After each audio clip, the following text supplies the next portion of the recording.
inversions can put a lot of strain on and around your neck, especially if your sparring partner adds load to it. That's why you need the strength, flexibility, as well as motor control to be able to keep your neck safe. Today I'm going to show you how to use a couple variations of the plow position to keep your neck safer and more resilient for BJJ and other grappling sports. All right, let's get into it. Okay, so first off, we're just going to practice rolling backwards, but we're actually not going to let our head touch the ground. This is important. So all we're going to do here, tuck the chin, round your back, lightly hold on to your knees, roll backwards, and then let yourself roll back up. So this is all about control. And this is the first thing that we want to do. Again, don't let your head touch the ground. Now the reason for that first one is because it's going to help with this variation, and that is getting used to being able to pull your hips up off of the floor. Now this is where you are going to place your head on the floor. The focus of this shouldn't be on the neck. It should simply be on lifting the hips, placing both hands on your hips with the elbows on the floor. It's going to look like this. As you roll backwards, let your hips come up. Instead of having your hands here, you're going to replace your hands to your hips, catching yourself in this position. Notice that my head doesn't even need to be on the floor.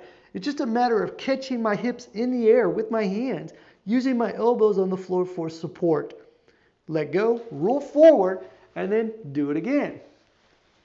Catching myself. Let go in with my hands so that I can roll forward.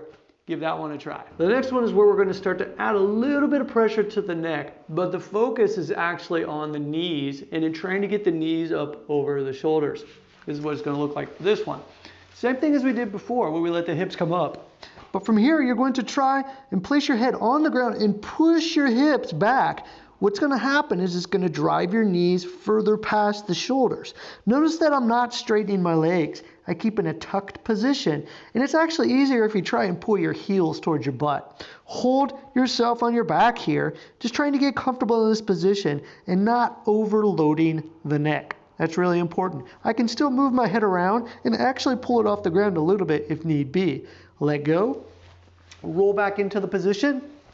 Slowly pushing myself a little bit more so that I'm going that way so that the load is a little bit on the neck, but mainly just trying to get my knees past the shoulders here, keeping the heels close to my butt. All right, so this is where the magic happens now with this variation. And I suggest spending considerable amount of time on this variation and get very comfortable with it. Now this is where you're going to further load the neck, but the focus is on dropping your knees towards your ears. And the magic in this is actually on the breathing.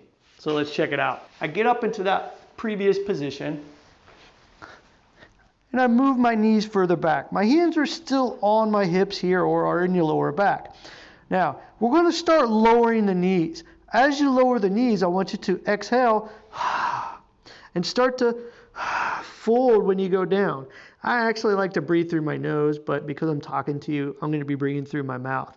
So on the exhale is when I let my knees drop a little further. Notice that my legs are still bent here. I'm not extending them towards the floor at all. I'm just trying to get comfortable in this position. Exhale, I try and lower myself a little bit. You might not be able to go this far. You know what? It's perfectly fine. All you got to do is continue working on this. And over time, and focus on the breath, you'll find that you'll be able to drop the knees closer and closer and closer and closer and closer and closer to your ears, almost to the point where you'll find that they're almost to the floor. As you get out of this, pull the knees back up and then let go with your hands. Go slow. I can't stress that enough. The focus should be on not crunching yourself and pulling your body in as tightly as possible. Focus on being comfortable in an uncomfortable position, just like BJJ, right?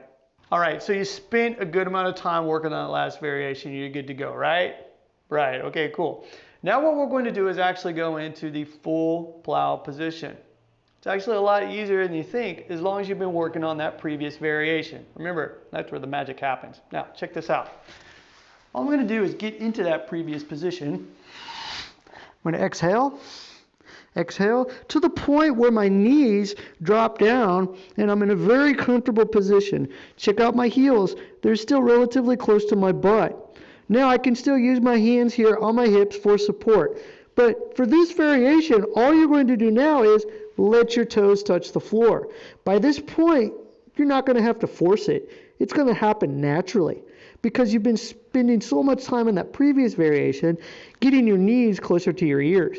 You improved your strength, flexibility, motor control to the point where you can sit here in this position and teach a tutorial about how to do the plow. Okay, cool. You're now able to put your toes to the floor and be in a comfortable position.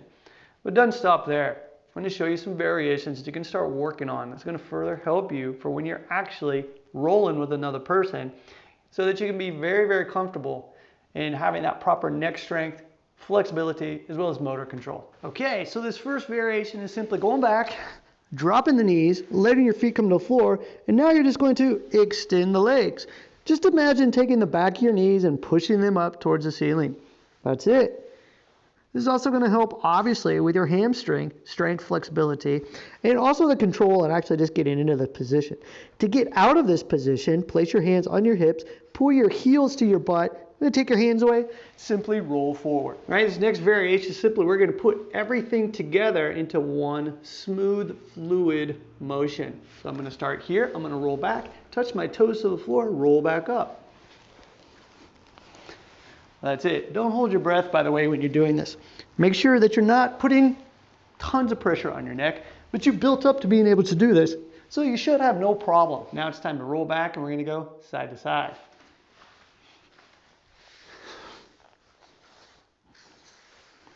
Notice that I like to put my hands out to the side here for balance. You could even put them on your hips if you want. Really, just find a comfortable position that's going to allow you to safely go side to side without discomfort. Again, as you come out of it, pull your heels to your butt and roll forward. Another variation is a side roll. So you can start by lying on the ground. From here, you're going to pull your nose towards your knee. And as you do that, you're going to swing your foot around and end up in this plow position. You continue to go to the other side, and the easiest way to do that is simply just let your legs fall to the floor. You can repeat on the other side, pulling your nose towards your knee, pushing with this leg, allowing you to get into the plow and then going to the opposite side. That's modified side roll. And then you can start working on variations of that. Take the leg through here. Hand can go in back. This hand goes to the floor.